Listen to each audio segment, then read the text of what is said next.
just wanted to sign in and let you know I've got a beautiful new machine. She's a treadle, and I'll do a proper tour of her later on. But for now, I just wanted you to see after her cleanup.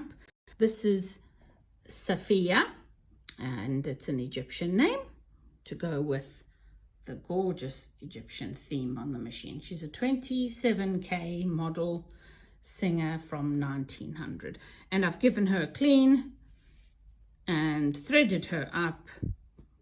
I mean, a lot of cleaning, to be fair.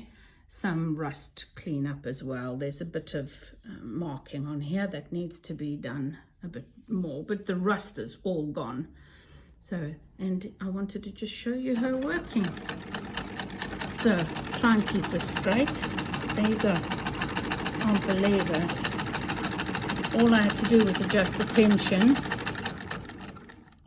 And look at that beautiful stitch.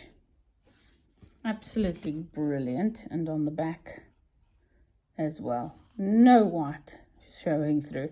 This is where I adjusted it first. I just loosened the tension a little on the top here. And that was it. There she is. So the idea is to have her in my lounge where I can sew on days that I don't want to be upstairs and I just want to do a little bit of straight stitching. So I'll give you a proper tour of her at some point. Have a lovely day, everybody. Bye.